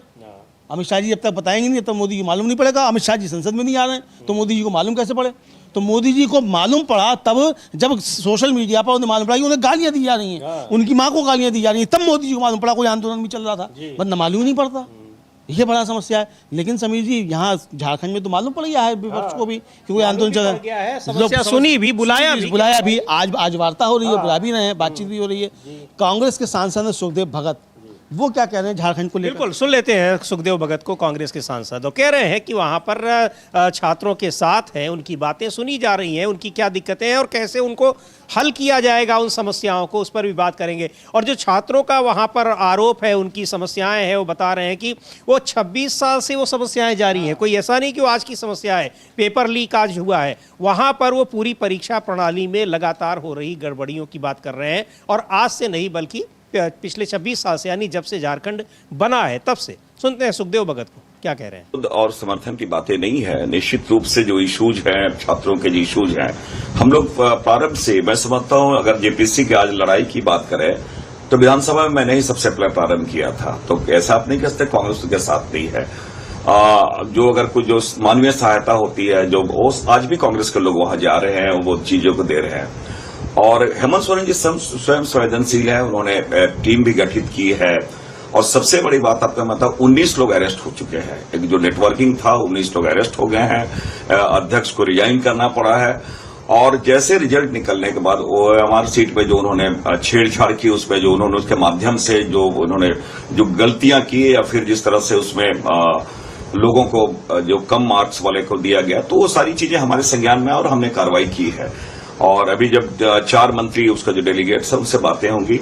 एक बात मैं जरूर आपको बताना चाहूंगा, जो भारतीय जनता पार्टी लगातार इन बातों को कहती है, और मैं समझता हूं उसको वो स्टूडेंट्स के समस्या से ज्यादा वो मैं समझता हूं अपने फेस अपना वो दिखाना चाहते हैं कि हम ऐसे हैं या हम कितने वो लेकर चिंतित हैं। वो सरासर गलत है, क्योंकि 16 सालों में उन्होंने केवल 5 एग्जाम कंडक्ट कराए, और बीच के कालखंड में 5 सालों में उन्होंने एक भी एग्जाम कंडक्ट नहीं कराए। और उनके कार्यकाल में उनके सारे के सारे लोग जो है, मैं बताऊं कि उनमें सीबीआई जांच के बाद मैं समझता हूं सारे लोग को जेल में डाला गया था। और आज भी मैं एक चीज कहता हूं, जिस सीबीआई जांच की ये बात कर रहे हैं, जो 2005-6 में जो एग्जाम कंडक्ट किया गया सेकंड जेपीसी का, वो आज तक अभी तक सीबीआई जांच ही कर रही है। तो ये आप नहीं कह सकते हैं कि सीआईडी जो जांच कर रही है सीबीआई की तुलना में कम कर रही है। कुछ सीआईडी बहुत तत्परता से, मैंने कहा इतने दिनों में, 1 सप्ताह दिनों में 19 लोग गिरफ्तार किया, और हर जगह पे दबिश मार रही है। मैंने कहा, और हेमंत सोरेन जी, मैंने कहा कि हेमंत सोरेन जी सारी चीजों को, जमीनी चीजों को समझ रहे हैं। आप उनको जो आरोप लगा रहे हैं, लेकिन वो गंभीर हैं और कार्रवाई हो रही है। तो यहाँ पर छात्रों की बात सुनी जा रही है, और जो एक्शन लेना होगा वो मुख्यमंत्री हेमंत सोरेन उस पर एक्शन भी लेंगे। छात्रों को बातचीत के लिए बुलाया है, यानी वहाँ पर जो सत्तारूढ़ पार्टी, और चूंकि वहाँ पर झारखंड मुक्ति मोर्चा कांग्रेस पार्टी की सरकार है और कांग्रेस पार्टी शामिल है, इसीलिए यहाँ पर मीडिया का एक वर्ग है जिसका जिक्र अभी अमलेंदु जी कर रहे थे कि वो जंतर मंतर पर तो खबरें क्या चल रही हैं, छात्रों का प्रदर्शन कैसे चल रहा है, केवल जंतर मंतर पर ही नहीं बल्कि वो पूरे लुटियंस जोन में पूरा छात्रों का प्रदर्शन हफ्तों चलता रहा। वो खबर उसको नहीं समझ में आई कि बहुत महत्वपूर्ण है और पूरे देश का मामला था। यहाँ झारखंड में, वहाँ पर झारखंड के जो छात्र अगर अनशन पर बैठे हैं, प्रदर्शन कर रहे हैं, उसको कवर करने के लिए वहाँ पर वो पहुँच गए। तो ये समझ में आता है कि आपकी प्राथमिकता क्या है। बहरहाल मसला वो नहीं है। वो सवाल ये पूछ रहे थे कि आखिर कांग्रेस पार्टी वहाँ क्या कर रही है, तो कांग्रेस पार्टी बाकायदा बता रही है कि क्या कर रहे हैं। उनके पूछने पर नहीं, बल्कि वो पहले से ही वहां बता रही है कि क्या कुछ कर रहे हैं। लेकिन ये सवाल एक भी बार यहां पर नहीं पूछा गया। अमलेंदु जी, 1 महीने से ज्यादा अनशन चला है, 22 दिन तक भूख हड़ताल पर रहे। सोनम वांगचुक वहाँ पर लद्दाख से आकर यहाँ भूख हड़ताल पर बैठे रहे, और तमाम छात्र वहाँ पर भूख हड़ताल पर बैठे रहे। वहाँ ये नहीं पूछा गया कि आखिर कोई यहाँ पर इनकी सुध लेने के लिए नहीं आ रहा है, बात करने के लिए नहीं आ रहा है। लोग कहाँ पर हैं? न तो प्रधानमंत्री, न शिक्षा मंत्री, न ही गृह मंत्री, कोई नहीं समीर जी। और जब पहली बार बातचीत हुई सरकार के साथ, जेपी नड्डा के साथ, तो जेपी नड्डा 20 तारीख को ही बातचीत हुई। तो 20 तारीख को बताया नड्डा साहब ने कि उनको तो जब इनसे बातचीत हुई तो शाम को 4 बजे मालूम पड़ा कि इनकी कोई मांग भी है। और उससे पहले डंडा डोली करके उठवा के फिकवा दिया सोनम वांगचुक को, वो पहली बिना किसी मांग को सुने हुए। तो जब मांग नहीं मालूम थी तो भाई सोनम वांगचुक क्यों उठवा के फिकवाया, जमा करा दिया अस्पताल में जाकर है। लेकिन उनको तो मालूम ही तब पड़ा कि जब ये इस तरीके से हो गया। तो ये समीर जी, इनका देखा जा सकता है कि ये किस तरीके से परेशान जो हैं वो दिखाई पड़ रहे हैं। और ये समझा जा सकता है समीर जी कि अब ये परेशानियां बढ़ती जा रही हैं। लेकिन झारखंड को लेकर और जिस तरीके से अब बनाया जा रहा है, मुद्दा, उसको लेकर पप्पू यादव हैं, विपक्ष के मतलब निर्दलीय सांसद हैं और कांग्रेस समर्थक हैं, वो कह रहे हैं कि भाई वहाँ तो सरकार बात कर रही है, दिल्ली में लाठियाँ गोलियाँ चल रही थी, तुझे अंतर बता दो तो हम सुन सकते हैं। बिल्कुल, सुन लेते हैं पप्पू यादव क्या कह रहे हैं कि झारखंड में जो छात्रों का प्रदर्शन चल रहा है उसको लेकर। एजेंडा तय कर लिए हैं, पूरा आवाज है, हमारे नेता इसी इशू पर बातचीत कर रहे हैं। जो लड़कियां कल बोल दी ना कि किस तरह हमको मुस्लिम होने के कारण क्या बोला, बस में किस तरह मोलेस्टिंग किया, जो एक 3-4 बच्ची ने कहा है, राहुल गांधी जी ने ये बता दिया कि कितने जुल्म इस देश के बेटी पे किया जा रहा है। और झारखंड में हमारे अध्यक्ष जा चुके हैं और वहाँ वार्ता चल रही है। हमारे मुख्यमंत्री हेमंत सोरेन वार्ता की टीम बना दिए हैं और यहाँ तो लाठी गोली चल रही है, वहाँ पूरा परिवार के तरह वार्ता चल रही है। के छात्रों की आवाज क्यों नहीं उठा रहे राहुल गांधी? एकदम मैं उठा रहा हूँ, राहुल जी उठा रहे हैं, एकदम उठा रहे हैं। वार्ता करनी चाहिए और जो लोग इसमें दोषी है उसको सजा मिलनी चाहिए हर कीमत पर। तो वहां पर जो करना चाहिए, लेकिन दोनों का जो कि दोनों आंदोलनों की जो तुलना कर रहे हैं वो बड़ा महत्वपूर्ण है कि आखिर वहां छात्र, अब उनकी समस्याएं हैं, वो प्रदर्शन कर रहे हैं, लेकिन जंतर मंतर पर प्रदर्शनकारी छात्रों के साथ क्या हुआ। सवाल ये है कि वहाँ तो ऐसा कुछ नहीं हो रहा और वहाँ पर उनसे वार्ता भी हो रही है, उनके साथ वो सरकार में शामिल कांग्रेस पार्टी भी जा रही है, मुख्यमंत्री ने भी बुलाया है और कहा भी है कि उनकी समस्याओं का समाधान किया जाएगा, वो कैसे करना है, इन सारी चीज़ों के लिए। तो ये जो दोनों आंदोलन है और दोनों को लेकर जिस तरीके का एक नैरेटिव सेट किया जा रहा है, उसको लेकर नाराजगी अपनी दिखा रहे थे पप्पू यादव। बिल्कुल बिल्कुल समीर जी, पप्पू यादव नाराजगी दिखा रहे थे कि ये मीडिया क्या क्या कारस्तानी करता है समीर जी। और कल वो जो रिया अहीर थी जिसकी हम लोगों ने बाइट सुनवाई, वो भी इस मीडिया की कारस्तानियों पर कह रही है। और राहुल गांधी तो कई बार झिड़क चुके हैं और अभी एक दिन और आया था, पूछा गया कि बीजेपी ऐसा कह रही, तो राहुल गांधी ने बहुत झिड़क दिया था कि कभी अपनी नौकरी भी कर लो, पत्रकारिता कर रहे हो वो भी कर लो, या हमेशा बीजेपी की नौकरी करते रहोगे। तो ये तो बीजेपी की नौकरी करने पहुंच गए सब यहाँ से, दिल्ली से उठ के रांची। लेकिन समीर जी इनको मालूम नहीं है रांची में एक बड़ा पागल खाना भी है जो दुनिया भर में प्रसिद्ध है। तो ये अगर यहाँ से उठ के रांची जाने तो अपना इलाज भी करवाते हैं, कम से कम पत्रकारिता कर लें, एजेंडा चलाना बंद करें, लेकिन समझ में नहीं आता है। लेकिन आज खड़गे जी जो हैं, मल्लिकार्जुन खड़गे, उन्होंने समीर जी किस तरीके से राज्यसभा में दहाड़े हैं कि भाई तुम तय करोगे कि मैं क्या बोलूँगा क्या नहीं बोलूँगा, उसको भी हम लोग सुन सकते हैं। बिल्कुल, चूंकि यही हो रहा है कि यहाँ पर विपक्ष क्या बोलेगा, और सभापति हो चाहे स्पीकर हो, वो ये बताते रहते हैं कि आपको क्या करना है। अब कल हम लोगों ने ओम बिरला का वो बयान सुनवाया था, वो कह रहे हैं कि लोकतंत्र के लिए ठीक नहीं है कि आप नारेबाजी कर रहे हैं। अब सवाल ये है, लोकतंत्र में नारेबाजी करना ठीक नहीं है, लेकिन रात को 12 बजे आके रील बनाना ठीक है। नहीं, वो ठीक है, 12 बजे रील बनाना या क्या है, और लोकतंत्र के लिए क्या ये ठीक है कि वहां पर गृह मंत्री से पूछा जाए कि कौन पिटवा रहा है छात्रों को, और गृह मंत्री उस पर बयान देने के लिए ना है, भागते फिरे। बिल्कुल बिल्कुल बिल्कुल बिल्कुल बिल्कुल समीर जी, ये समझ में आता है कि ये किस तरीके की जो बातें हैं ये सब सामने आ रही हैं। और सुन लेते हैं क्या कह रहे हैं मल्लिकार्जुन खड़गे राज्यसभा में। उन्होंने किस तरीके से कहा है कि यहाँ पर कौन तय करेगा कि हम क्या बोले या क्या नहीं बोले, ये सरकार थोड़ी तय करेगी। सर, अब रिज्जू से मुझे सीखना पड़ रहा है। अरे रूल मैं भी ले रहा हूं ना, और आपके चेंबर में आके बोलते हैं, रोज वही लिख के आकर पढ़ते हैं। ये अगर रूल्स नहीं पढ़ूंगा, अगर मेरा मैटर अगर नहीं पढ़ूंगा, क्या तुम डीएसओ में पढ़ूं? अरे it is my right what to speak, when to speak, how to speak.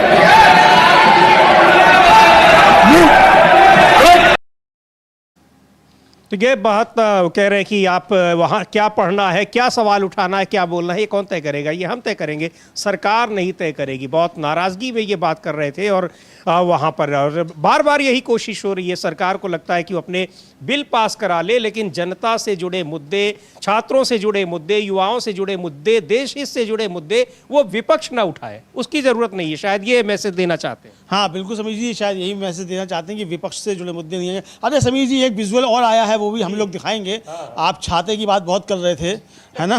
तो छाता जो है वो मिल गया है अमित शाह जी को। अमित संसद में है? हाँ, संसद में है, पार्लियामेंट पहुंचे हैं, लेकिन वो सदन के अंदर नहीं गए हैं, संसद परिसर में है। छाता आज भीगते हुए भी पार्लियामेंट पहुंच गए, लेकिन सदन में नहीं जाएंगे। सदन में नहीं जाएंगे, छाता लेकर पहुंचे हैं, तभी ठीक हो गई है। सदन में नहीं जाएंगे, लेकिन उसमें पहुंच गए हैं, परिसर में पहुंच गए हैं। वो विजुअल हम लोग दिखा सकते हैं, छाता लेकर पहुंचे हैं। मोदी जी छाता लेकर नहीं चलते हैं, अमित शाह जी भी छाता लेकर चलते हैं। देश को जानने का हक है और देश को जानना चाहिए कि अमित शाह जी भी छाता लेकर चलते हैं, मोदी जी भी छाता लेकर चलते हैं, दोनों छाता लेकर चलते हैं। बारिश में भी संसद आते हैं, लेकिन सदन में नहीं जाते। ये वो विजुअल्स हैं, और खुद अपना छाता अपने, ये है उनके सिक्योरिटी के लोग जरूर हैं, पर अपना छाता उन्होंने खुद ले रखा है। और ये यहाँ पर यही सवाल विपक्ष बार बार पूछ रहा है कि वो रोज संसद में आकर बैठ रहे हैं, आखिर सदन में आकर विपक्ष के सवालों का जवाब क्यों नहीं दे रहे हैं कि जंतर मंतर पर छात्रों के ऊपर किसने लाठीचार्ज करवाया, किसके आदेश से हुआ है। देखते हैं इस विजुअल को एक बार फुल स्क्रीन पर।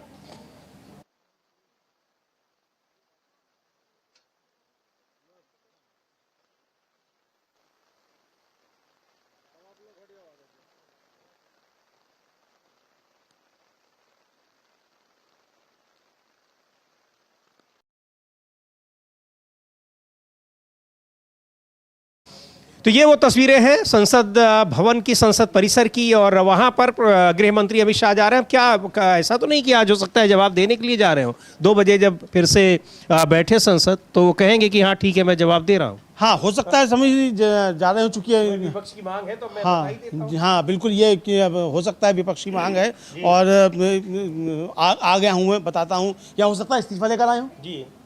हालांकि उम्मीद करनी नहीं चाहिए। उम्मीद तो दोनों ने करनी चाहिए।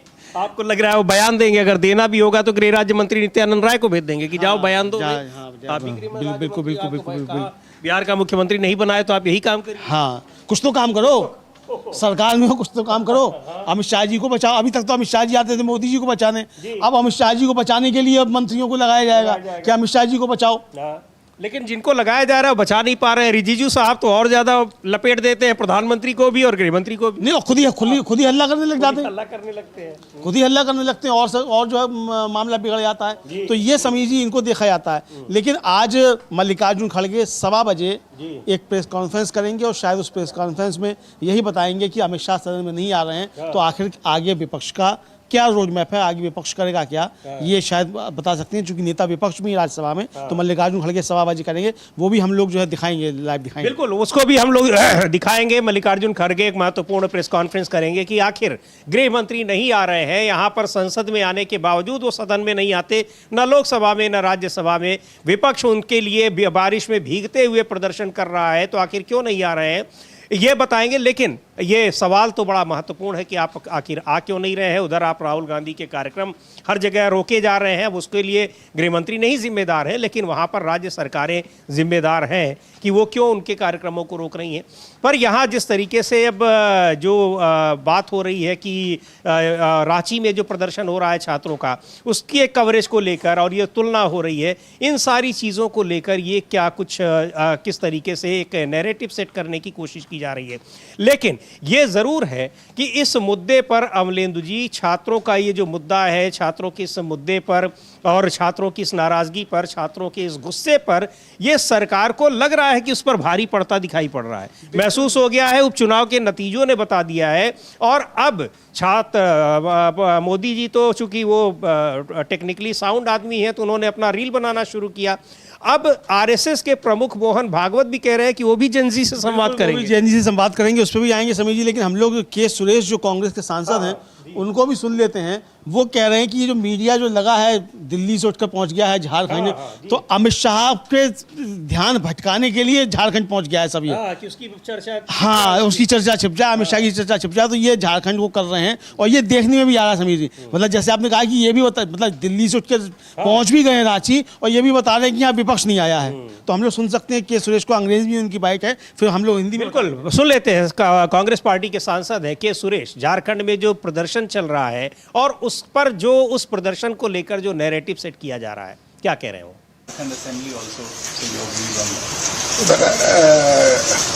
The Jharkhand issue is different. In Delhi, Gen Z is strike. Agitation also different. So they want to divert the attention of students' agitation in Delhi.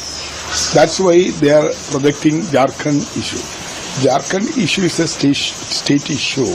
That state government will see the details of the agitators. The Jharkhand government will sort out. तो कह रहे हैं कि Suresh Congress party के सांसद हैं कि BJP Jharkhand के मुद्दे को उछालकर दिल्ली में छात्रों के आंदोलन से ध्यान भटकाने की कोशिश कर रही है। झारखंड की स्थिति राज्य का मामला है और झारखंड सरकार प्रदर्शनकारियों की चिंताओं पर गौर करेगी और उन्हें सुलझाने के लिए उचित कदम उठाएगी।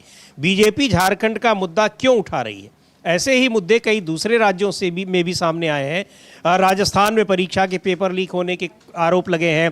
महाराष्ट्र में बीजेपी की सरकार है, वहाँ भी भर्ती से जुड़े ऐसे ही मुद्दे और विरोध प्रदर्शन हो रहे हैं। बीजेपी दिल्ली की घटनाओं से ध्यान हटाना चाहती है, जहां छात्रों पर हमला हुआ और पैलेट गन का इस्तेमाल किया गया। संसद में भी गतिरोध बना हुआ है क्योंकि विपक्ष मांग कर रहा है कि गृहमंत्री अमित शाह सदन में आए और छात्रों पर हुए हमले के बारे में बयान दें। इसीलिए ये बयान दिए जा रहे हैं। झारखंड का मामला राज्य का है और राज्य सरकार इसमें दखल देगी, बातचीत करेगी और उचित कार्रवाई का फैसला करेगी। इसकी तुलना दिल्ली में हो रहे आंदोलन से नहीं की जा सकती है। तो ये बिल्कुल सही बात है। झारखंड का स्टेट का मामला है, ये पूरे देश का मामला था। नीट की परीक्षा, बाकी और परीक्षाओं के जो पेपर लीक हो रहे थे, एक पूरा एक पैन इंडिया का ये मसला था। और उसको लेकर सबसे बड़ी बात तो ये कि वहाँ प्रदर्शनकारी छात्रों पर तो लाठियाँ बरसाई गई, पैलेट गन से हमले किए गए। झारखंड में तो प्रदर्शनकारियों के साथ कोई ऐसा बर्ताव किया नहीं जा रहा है। सरकार खुद उनकी बातों को सुनने के लिए उनको बुला रही है कि आप आइए बात करते हैं। तब उसको लेकर ये आरोप बड़ा गंभीर है कि ये अमित शाह के मुद्दे से ध्यान हटकाने के लिए, लेकिन लगता नहीं है अमलेंदु जी कि वो मुद्दा अब किसी तरीके से भी ध्यान हटा पाएगा लोगों का, आम जनता का। कोशिश आप कितनी भी कर लीजिए। बिल्कुल समीर जी, इससे ध्यान नहीं हटेगा, अमित शाह का मुद्दा बना रहेगा। और कल जो राहुल गांधी ने समीर जी प्रेस कॉन्फ्रेंस की उन बच्चों को लेकर, उससे एक संदेश फिर दे दिया गया कि किसी भी तरीके से ये मसला छोड़ा नहीं जाएगा। चाहे तो आप जो हैं वो संसद स्थगित हो जाए, चाहे कुछ हो जाए, लेकिन किसी भी तरीके से ये मसला छोड़ा नहीं जाएगा, अमित शाह को माफ़ नहीं किया जाएगा। ये उन्होंने एक तरीके से स्पष्ट कर दिया कल की प्रेस कॉन्फ्रेंस के जरिए। अब अगर बीजेपी ये सोचती है कि सदन जो स्थगित हो जाएगा और फिर उसके बाद जो है ये ले आएंगे, लोग भूल जाएंगे, तो नहीं है। सड़क पे भी रोज हो रहा है कुछ ना कुछ। तो यानी अमित शाह का मुद्दा बना रहेगा। थे अभी के सुरेश ये बात कर रहे थे कि जब यहाँ आंदोलन हो रहे थे तब भी पेपर लीक हो रहे थे। हम लोग तो अपने कार्यक्रम में भी चर्चा किए। महाराष्ट्र, उत्तराखंड, राजस्थान, उत्तर प्रदेश सबका हो रहा है। बता रहे हैं अखिलेश यादव की 10 साल में 20 पेपर लीक जो है उत्तर प्रदेश के अंदर हुए हैं। अभी हुआ, वहाँ के मंत्री थे कौन से भुसे जो है शिक्षा मंत्री, उनको किस तरीके से काले झंडे वहाँ महाराष्ट्र में दिखाए गए, ये सब सामने आया।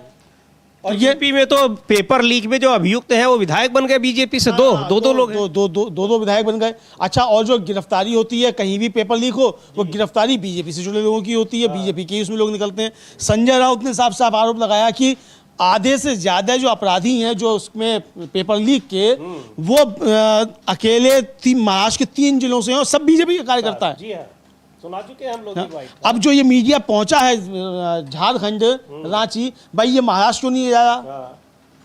वहां दिखाए ना महाराष्ट्र में क्या हो रहा है, क्यों नहीं जा रहे आप? राजस्थान में वहां भी हो रहा है, नहीं दिखा रहे आप पेपर लीक। बिल्कुल, आप जंतर मंतर का वहाँ पे पूरे देश के छात्र डटे रहे 1 महीने से ज़्यादा समय तक, वहाँ 20-22 दिन तक भूख हड़ताल पर रहे, वो नहीं दिखाया गया। बहरहाल ये इसमें कोई बहुत हैरानी की बात नहीं होती है कि लोग समझ न पाएँ कि इसके पीछे कारण क्या है। वजह सब समझते हैं, बिल्कुल उसी तरीके से जिस तरह से राहुल गांधी के कार्यक्रमों को रोका जा रहा है। क्यों रोका जा रहा है, इसको समझने में कोई बहुत रॉकेट साइंस की ज़रूरत नहीं है। ये आम आदमी को ये समझ में ये सारी चीज़ें आ जाती हैं। वो भी उन सारे जो है डॉट्स को उनको मिला लेता है कि कब कैसे परमिशन मिलती है, कब उस परमिशन को रद्द कर दिया जाता है, क्या कुछ किया जाता है।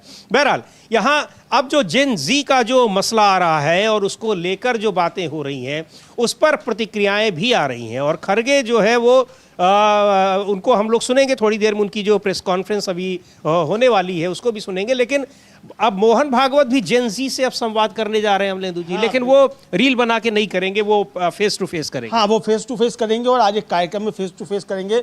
लेकिन समीर जी, ये जेन जी से संवाद करने के लिए क्यों उतर आए? अब पहले नरेंद्र मोदी उतरे रात को 12 बजे रील बनाने के लिए, अब मोहन भागवत उतर रहे हैं। अरे भाई, तुम अब बात करने के लिए उतर रहे हो, मोहन भागवत ये बताएं कि 35 दिन तक आंदोलन चला, तब तुम क्यों नहीं पहुंचे जंतर मंतर।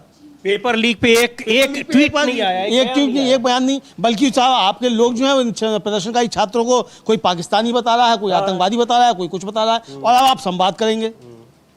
तो ये दोहरा रवैया जो है मोहन भागवत का, ये सामने आ रहा है। इसको लेकर सौगत राय हैं समीर जी, टीएमसी के सांसद हैं, वो कह रहे हैं कि भागवत जी अब कुछ भी कीजिए, कुछ होने वाला नहीं है। सुन लेते हैं सौगत राय को, क्या कह रहे हैं। तृणमूल कांग्रेस के सांसद हैं।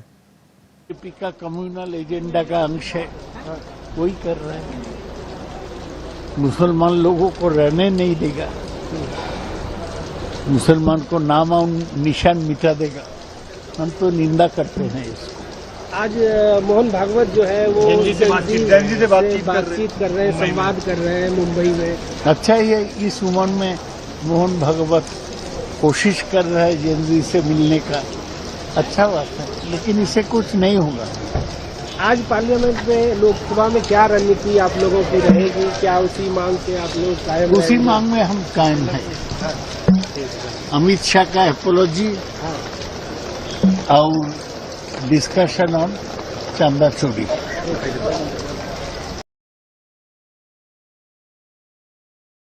तो कह रहे हैं कुछ होने वाला नहीं। अच्छी बात है, आप बात करेंगे उससे, लेकिन आपका जो मकसद है कि आप उनको अब समझा लेंगे, लेकिन वो भी ये देख रहा है कि हम वहाँ पर महीने भर बैठे रहे और एक बयान तक नहीं आया, हमारे ऊपर लाठियाँ बरसाई गई, लेकिन अफसोस तक नहीं जताया गया कि आखिर जो छात्र हैं उनके ऊपर लाठियाँ बरसाई गई।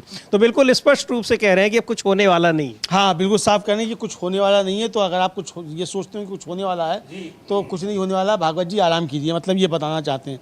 विजय वडेट्टीवार हैं समीर जी, कांग्रेस के नेता हैं, महाराष्ट्र में विधायक भी हैं, और वो भी सवाल उठा रहे हैं कि आप जैन जी से बात करने के लिए जा रहे हैं मोहन भागवत जी। पहले तो ये समझ लीजिए जिनके बच्चे नहीं है वो सब जैन जी से बात करेंगे।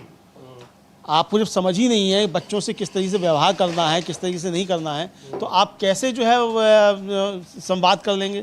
ये बड़ा एक सवाल है समीर जी। लेकिन विजय वडेट्टीवार क्या कह रहे हैं, सुन लेते हैं। विजय वडेट्टीवार क्या कह रहे हैं, कांग्रेस के नेता और विधायक महाराष्ट्र में। नहीं, देखिए, अभी युद्ध विरोध में जाने के बाद युद्ध को आप लोगों ने बुरी तरह पीटा, बच्चों के साथ में भद्र व्यवहार किया पुलिस ने, वहां पे जो दिल्ली पुलिस है, किसके इशारे पर किया? अब बच्चों के साथ, भविष्य के साथ में आप खिलवाड़ कर रहे हो। अब 12 साल के 13 साल के हो गए सत्ता आपकी, और इसमें उन लोगों के भविष्य के बारे में सोचा नहीं। अब ये युद्ध हाथ से जा रहा है करके उनको चुप करने की बात हो रही है। उनको क्या क्या बताएंगे मोहन जी भागवत? देशभक्ति बताएंगे और RSS ज्वाइन करने को बताएंगे, इससे ज्यादा मुझे नहीं लगता है कोई बताएंगे। क्या भविष्य के साथ में जिनकी सरकारें हैं इतने राज्यों में, तो वहां पे उन्होंने युद्ध के लिए क्या किया है, इसका जवाब मिलना चाहिए। अब रहा सवाल कि वहां पे 2000 लोग आएंगे, तो पूरी की पूरी यूनिवर्सिटी तो आज RSS के लोगों के हाथ में है देश की। वो आदेश निकलेगा, फरमान निकलेगा, सब यूनिवर्सिटी से बच्चों को भेजो। अब बच्चे वहां जाके अपनी मर्जी से जा रहे या जबरदस्ती जा रहे, वहां पर माहौल देखकर होगा, पता चलेगा। आपने 13 साल में ये बच्चों को क्या रोजगार दिया है? इनके जो शिक्षा व्यवस्था में जो आपने बदलाव किया, उससे पूरी पीढ़ी को उसका असर हो रहा है। वो बच्चे परेशान है, और अपने हक के लिए शांति के पथ पर चलकर, गांधी जी के विचार के पथ पर चलकर वो वहां पे प्रोटेस्ट कर रहे थे। तब आपने उनको बुरी तरह पीटा, और उनको जिस शब्दों का प्रयोग किया गया वो हिंदुस्तान का युवा सहन नहीं करेगा। अब वो हौज से गई और बुन से आएगी, अब ये सोच नहीं रही। युवा जब तक इस सरकारों को नीचे नहीं खींचेगा, तब तक मुझे नहीं लगता है कि सरकार की कुर्सी खाली नहीं करेगा, तब तक युवा शांति से बैठने वाला नहीं है। तो देशभक्ति बताएंगे, लेकिन जब संवाद करेंगे अमलेंदु जी, मोहन भागवत जी, अब सीधा सीधा एक तरफा एक मोनोलॉग करेंगे तो बात अलग है, लेकिन संवाद करेंगे तो वो छात्र ये भी तो पूछ सकते हैं कि ये कौन सी देशभक्ति है, कौन सा चरित्र निर्माण है कि जो मंदिर को लूट ले रहा है?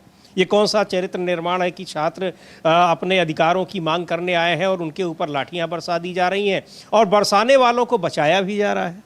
तो छात्र तो पूछेंगे ही। बिल्कुल समीर जी, छात्र पूछेंगे, और छात्र ये सवाल पूछ भी रहे हैं। सबसे बड़ी बात तो ये है, जो कह भी रहे हैं विजय वडेट्टीवार, कि भाई सारे पे कब्जा तो आपका जो है वो आरएसएस का ही है, जबरदस्ती वहाँ भेजे जाएंगे छात्र जो है। तो उनको तो सही हाँ बात है। तो लेकिन ठीक है, आप जबरदस्ती भेजिए या नहीं, बहुत एक चीज और इसमें आपको याद होगा अमलेंदु जी कि जो प्राइवेट यूनिवर्सिटीज हैं उनके तमाम छात्रों को ऐसे कार्यक्रमों में जाने के लिए बाकायदा निर्देश जारी किया जाता है और कहा जाता है कि आपकी ड्यूटी है, मतलब आपके एक प्रोजेक्ट का हिस्सा माना जाएगा। ये प्रोजेक्ट का हिस्सा माना जाएगा। और समझिए ये प्रोजेक्ट जो था वो एक जो गलगोटिया है उसका प्रोजेक्ट सामने आया था किस तरीके से। कार्ड पकड़ा, प्ले कार्ड पकड़ा दिए कि जाओ आंदोलन करने के लिए, अब पूछे क्यों आए हो तो मालूम नहीं पड़ रहा है क्यों आए, पता ही नहीं है कि राहुल गांधी बुरा कर रहे हैं, क्या बुरा कर रहे हैं ये पता ही नहीं है, राहुल गांधी क्या बुरा कर रहे हैं, पकड़ा के भेज दिया। तो ऐसे ही पकड़ा के भेज दिए जाएंगे। लेकिन ये बड़ी महत्वपूर्ण बात समीर जी ये है कि पूरी शिक्षा व्यवस्था का कबाड़ा आरएसएस ने किया है। पिछले 12 वर्षों के दौरान समझिए जिस तरीके से शिक्षा व्यवस्था का कबाड़ा किया गया है, निजीकरण किया गया है, शिक्षा बेची जा रही है, इस सब के पीछे आरएसएस है। स्मृति ईरानी को छोड़ के जितने भी शिक्षा मंत्री हुए हैं सब आरएसएस के कच्छाधारी हैं। सब ने जो है वो शाखा ज्वाइन की हुई है, सब शाखाओं से निकल कर आए हैं।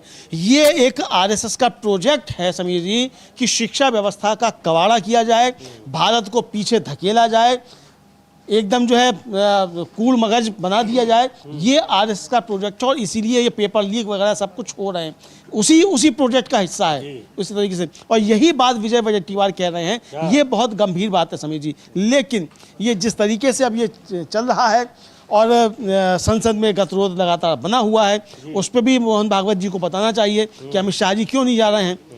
इनकी बात मान लेंगे, इनकी बात वरिष्ठ हैं, मोदी जी भी मानते हैं, है ना। तो ये क्यों नहीं जा रहे हैं संसद में। तो अमित शाह जी को मतलब आप चरित्र निर्माण कर रहे हैं, अब इन बच्चों को जाके आप सिखाएंगे तो अमित शाह जी को क्या सिखाया आपने जो संसद में नहीं जा रहे हैं।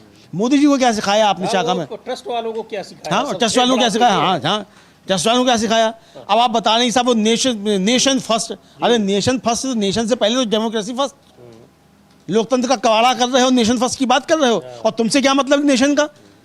एक गैर पंजीकृत संस्था, तुम्हारा कहीं पता नहीं, तुम्हारा कहीं ठिकाना नहीं, तुम्हारे खातों का कोई ठिकाना नहीं, तुम्हारे पास पैसा कहाँ से आ रहा है इसका कोई ठिकाना नहीं, तुम बता रहे हो नेशन फर्स्ट। तुम कौन हो भाई नेशन फर्स्ट बताने वाले। बिल्कुल। और यही आप अगर उनसे संवाद कर रहे हैं तो महत्वपूर्ण बात आपने कही कि आप कम से कम गृह मंत्री अमित शाह को और प्रधानमंत्री को बता दीजिए कि आप संसद चले जाइए।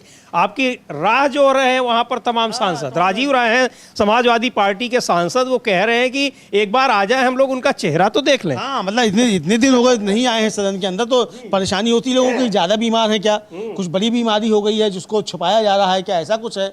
क्यों नहीं आ रहे भाई सदन के अंदर जी। क्योंकि बताया गया था, मुझे ध्यान पड़ता है शायद उनकी तबीयत खराब है, ऐसा कुछ बताया गया। तो अगर तबीयत खराब है तो भाई आपके साथी सांसद हैं, 543वां अंदर बैठते हैं लोकसभा में, तो वो जानना चाहते हैं ना कि हमारा एक साथ बैठने वाला भले ही दूसरी तरफ बैठते हो, वो जानना चाहते हैं कि क्यों नहीं आ रहे हैं।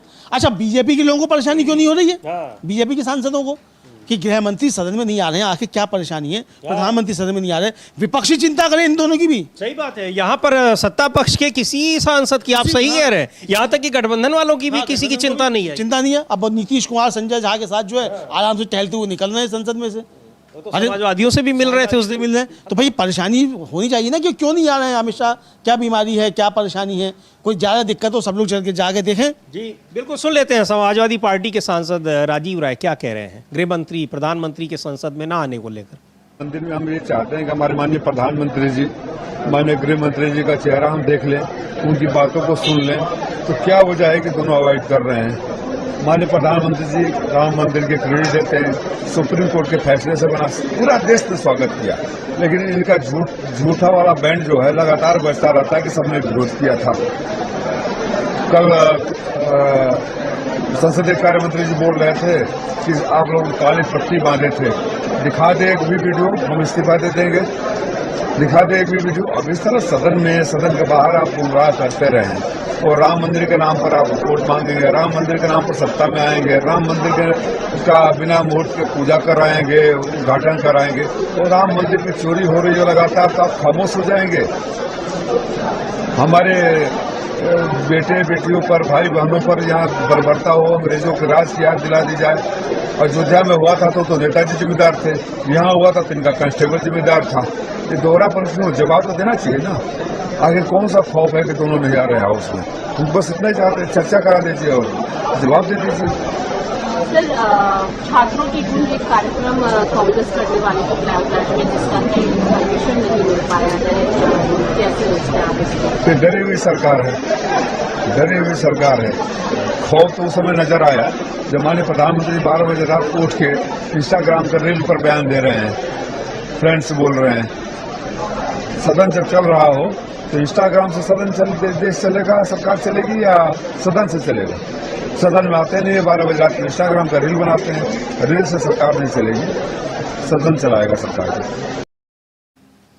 तो इंस्टाग्राम से प्रधानमंत्री सरकार चला रहे हैं, सदन में आ नहीं रहे हैं, सदन में हम लोग इंतजार कर रहे हैं, राजीव राय कह रहे हैं। हाँ बिल्कुल, सब इंतजार कर रहे हैं, राजीव राय भी इंतजार कर रहे हैं, इंतजार तो जेपी नड्डा भी कर रहे होंगे, किरण रिजिजू भी कर रहे होंगे कि भाई सदन के अंदर आए, सब झेलना पड़ता है वहाँ। जेपी विपक्षी सांसद तो पूछ भी ले रहे हैं, वो लोग तो पूछ भी नहीं सकते, हिम्मत ही नहीं है। क्या जेपी नड्डा की हिम्मत है अमित शाह से पूछने, आप क्यों नहीं आ रहे हैं? जब स्पीकर ही नहीं पूछ पा रहे हैं, उनकी हिम्मत नहीं पड़ रही है तो या किरण रिजिजू की तो। लेकिन ये भी तो सभी मुझे लगता है विपक्ष से ज़्यादा परेशान होंगे, क्योंकि विपक्षी सांसद तो बाहर आकर पूछ भी ले रहे हैं कि अमित शाह सदन में आओ, अमित शाह सदन में आओ। अब किरण रिजिजू कैसे कहें कि अमित शाह सदन में आओ, कि नरेंद्र मोदी सदन में आओ? तो मुझे लगता है समीर जी, विपक्ष के सांसदों से ज़्यादा परेशानी जो है वो सत्ता पक्ष के सांसदों को है। वो तो कह भी नहीं सकते कि अमित शाह सदन में आओ, तो ये बड़ा उनके सामने संकट है। लेकिन आज खड़गे जी ने, मल्लिकार्जुन खड़गे जो कांग्रेस के अध्यक्ष भी हैं और राज्यसभा में नेता विपक्ष भी हैं, उन्होंने अपनी बात किस तरीके से रखी है समीर जी, सारे मसले को लेकर हम लोग सुन लेते हैं राज्यसभा में क्या कहा है खड़गे ने और क्या क्यों नहीं आ रहे हैं गृह मंत्री अमित शाह। इसके अलावा भी जो विपक्ष के मुद्दे हैं और सरकार उस पर चर्चा क्यों नहीं करा रही है, तो राज्यसभा में कुछ उन्होंने बोला है, सुनते हैं मल्लिकार्जुन खड़गे को। सर, अब रिज्जू से मुझे सीखना पड़ रहा है। अरे रूल मैं भी ले रहा ना, और आपके चेंबर में आके बोलते हैं, रोज वही लिख के आकर पढ़ते हैं। ये अगर रूल्स नहीं पढ़ूंगा, अगर मेरा मैटर अगर नहीं पढ़ूंगा, क्या तुम डीएसओ में पढ़ो? अरे it is my right what to speak, when to speak, how to speak.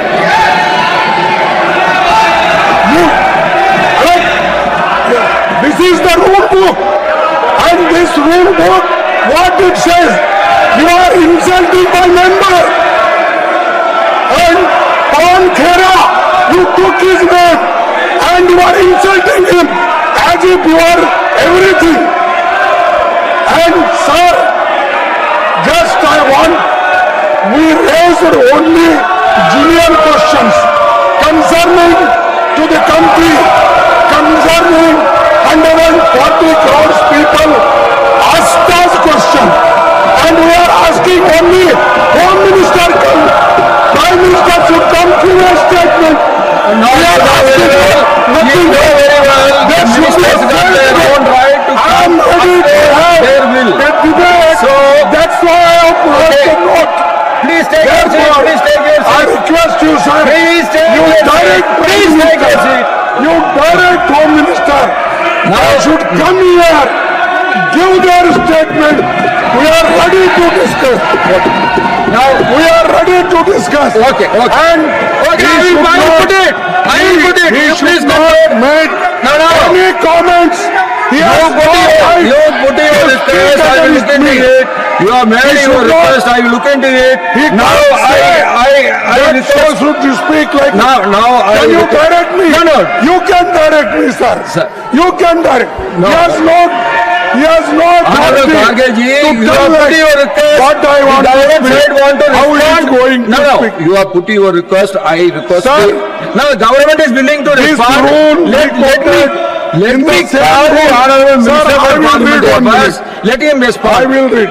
No allegations of defamatory 1 minute. Let him. or incriminatory nature shall be made by a member against any other member or a member of the House unless the member asking the allegation. What is the problem? Let him speak.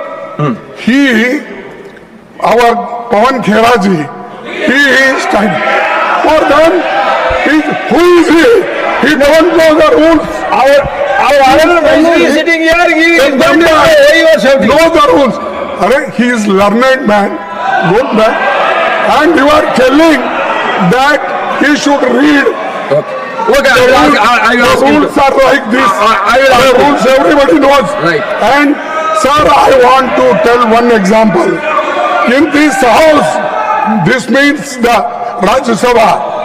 There, the Jaitley ji himself said, disruption is a part of democracy, partial of democracy. You can raise any questions which are relevant to the proceedings. Here, when we are asking, they are escaping. They are. That is not correct. No. That is not correct. Let him be. I will ask him to respond. Why the Prime Minister is not coming? Honorable Minister. Why the Home Minister is not coming? He is responsible. Why they are ये वहाँ पर किस तरीके से जब बोल रहे हैं तो अमलेंदु जी फिर वही चीज़ें दिखाई पड़ रही हैं कि कैसे सत्ता पक्ष के लोग वो जो वहाँ पर विपक्ष के नेता हैं राज्यसभा में मल्लिकार्जुन खड़गे उनको बोलने नहीं दे रहे हैं। पूरा का पूरा उनकी बातें शोरगुल में ही पूरी सुनाई दे रही हैं और सभापति जी सत्ता पक्ष के लोगों को शोरगुल करने से रोक नहीं पा रहे हैं। बिल्कुल समीर जी, सभापति जी शोरगुल करने से रोक नहीं पा रहे हैं, वही भी नहीं स्थगित कर रहे हैं, कर रहे हैं, मतलब पूरा हल्ला होने दे रहे हैं। ये समीर जी आप साफ देखिए किस तरीके से अब क्या हल्ला करवाने में अब आसंदी जो है वो भी शामिल हो गई है। ये भी बड़े गंभीर सवाल है समीर जी। अगर ऐसा है तो ये तो और भी ज़्यादा गंभीर परिस्थितियाँ हैं। लोकसभा में तो समझ में आता है कि अपने बिरला साहब जो हैं वो भाषण देते हैं और भाषण देके फिर स्थगित करा देते हैं कि लोकसभा की कार्रवाई स्थगित की जाती है। यहाँ तो भाषण भी नहीं देते हैं, भाई कम से कम बिरला साहब भाषण तो देते हैं 2 मिनट, यहाँ तो भाषण भी नहीं दे रहे हैं और हल्ला उल्ला खूब होने दे रहे हैं। सदन चल भी नहीं रहा है कि कोई सुन भी ना पाए उनकी बात, तो क्या कर रहे हैं। और ये भी हो जाए कि हाँ उन्होंने बोलने का मौका भी दे बोलने का मौका दिया तो दोनों बातें हो जाए, चित भी मेरी पच भी मेरी। लेकिन ये गंभीर सवाल समीर जी अब खड़े हो रहे हैं कि क्या ये सब भारतीय जनता पार्टी जो है जानबूझकर खुद करवा रही है समीर जी। ये सवाल तो अब उठ ही रहे हैं निश्चित तौर पर। बिल्कुल, ये सारे सवाल की आखिर ये सब चीज़ें क्या जानबूझकर हो रहा है। और सदन की कार्यवाही भी बिल्कुल एक सेट पैटर्न पर, यानी एक बिल्कुल लिखी हुई स्क्रिप्ट के हिसाब से आगे बढ़ रही है, क्योंकि वहाँ पर पूरी तरह से दिखाई पड़ता है कि सत्ता पक्ष को हर चीज़ का मौका दिया जाता है, बोलने का भी, सवाल उठाने का भी और यहाँ तक कि कार्यवाही को बाधित करने का भी। और यहाँ तो जब सभापति बोल रहे, ये नेता सदन बोल रहे हैं, नेता विपक्ष, तब भी सत्ता पक्ष के लोग वहाँ पर बाकायदा शोरगुल कर रहे हैं और उनको नहीं रोका जा रहा है। अब कल्पना करिए कि नेता सदन बोल रहे होते, यानी प्रधानमंत्री बोल रहे होते, तो क्या सभापति बिल्कुल इसी तरीके से विपक्ष के लोगों को हल्ला गुल्ला करने देते? अरे तब तो जाने कितने उपदेश पढ़ा रहे होते। पिछले वाले हमने देखी थी कैसे उपदेश पढ़ाते थे, निलंबित कर देते, 150 सांसद निलंबित कर चुके हैं, तो ये सब हो जाता। लेकिन समीर जी अमित शाह आ क्यों नहीं रहे सदन में, ये तो बड़ा मसला है। डिम्पल यादव हैं समाजवादी पार्टी की सांसद, वो भी कह रही है ये पूरी तरीके से ध्यान भटकाने की रणनीति अपनाई जा रही है। सदन में क्यों नहीं आ रहे हैं अमित शाह जी? डिम्पल यादव भी पूछ रही हैं, उनको भी हम लोग सुनेंगे समीर जी क्या कह रही हैं डिम्पल यादव। बिल्कुल सुनेंगे। और कह रही है कि इतना गंभीर मुद्दा है, छात्रों के ऊपर पैलेट गन से पुलिस वालों ने हमले किए हैं, पुलिस की वहाँ पर सामान्य वर्दी में तमाम ऐसे लोग थे जो पुलिस के लोग थे या नहीं थे, उन लोगों ने हमले किए हैं, तो इस पर कौन जवाब देगा? गृह मंत्री ही देंगे या कोई और देगा, या तो प्रधानमंत्री दे, 2 में से कोई एक को देना ही होगा। राहुल गांधी सीधे सीधे कह चुके हैं कि ये हमला जो है वो गृह मंत्री अमित शाह के आदेश पर, उनके निर्देश पर हुआ है, तो आकर वो जवाब दें, उसको डिनाई करें, यहाँ पर मना करें और सवाल जो पूछे जाएं यहाँ विपक्ष के नेताओं की ओर से उसका वो जवाब दें। क्यों नहीं आ रहे हैं? सुन लेते हैं डिम्पल यादव को क्या कह रही हैं। समाजवादी पार्टी अब हमें समझना पड़ेगा, जब इतना बड़ा प्रोटेस्ट भारतीय जनता पार्टी की विचारधारा के विरुद्ध हुआ है और उनके संघी साथियों के विरुद्ध हुआ है, तो कहीं ना कहीं अब लोगों का ध्यान भटकाने के लिए इस तरह की बातें जानबूझकर सरकार द्वारा लाई जा रही हैं, जिससे लोगों में डिवीजन पैदा हो और ये लोगों को डिवाइड करके रूल करना चाहते हैं। लेकिन बाकी जो मुद्दे हैं, जैसे हमारे बच्चों को क्यों मारा गया सड़कों पर, उनपे पैलेट्स गन्स क्यों चढ़ाई गई, उन बेटियों को डंडा क्यों मारा गया, उनके प्राइवेट स्पॉट पे उनको मॉलेस्ट क्यों किया गया। आपने देखा है ऐसी वीडियोस आई हैं जहाँ पे बेटियों को मॉलेस्ट किया जा रहा है बैड टच किया जा रहा है, तो आखिर आफ्टर ऑल ये लोग कौन रिस्पॉन्सिबल थे और किसके कहने पे ये सब बातें हुई थी? तो सवाल तो इस बात का है। और जहां हम चाह रहे हैं कि होम मिनिस्टर जी आए तो सदन में आ नहीं रहे हैं। जब आपको डिवीजन की बात करनी होती है, लोगों के बारे में जब आपको डिवाइड करना होता है सोसाइटी को, तब तो आप आके बहुत तुष्टीकरण की बातें करते हैं आके सदन के अंदर आके। और अभी आप आ नहीं रहे हैं जब पूरा विपक्ष चाह रहा है, जब पूरा यूथ चाह रहा है, जब पूरे जेनजी चाह रहे हैं कि आफ्टर ऑल ये कौन जिम्मेदार है जो इतनी बर्बरता बरताई गई हमारे युवाओं के साथ, तो तब तो आप आ नहीं रहे हैं। अब इस तरह की बातें लाकर आप सोसाइटी को डिवाइड करना चाहते हैं, क्योंकि कहीं ना कहीं इतने मुद्दे हैं। राम से जुड़ा हुआ मुद्दा जहां आया है, जहां मंदिर में आपने चोरी कर दी, और ये चोरी जब से मंदिर शुरू हुआ है जाने कितने लाखों करोड़ों लोगों ने चंदा दिया, चाहे भले ही 50 रुपए का दिया हो, चाहे भले ही करोड़ों रुपए का दिया हो। अभी मैं बनारस गई थी तो मुझे मालूम हुआ कि जो एक उद्योगपति थे उन्होंने 11 करोड़ रुपए का चंदा दिया राम टेम्पल में, वो भी एक इंसान ने।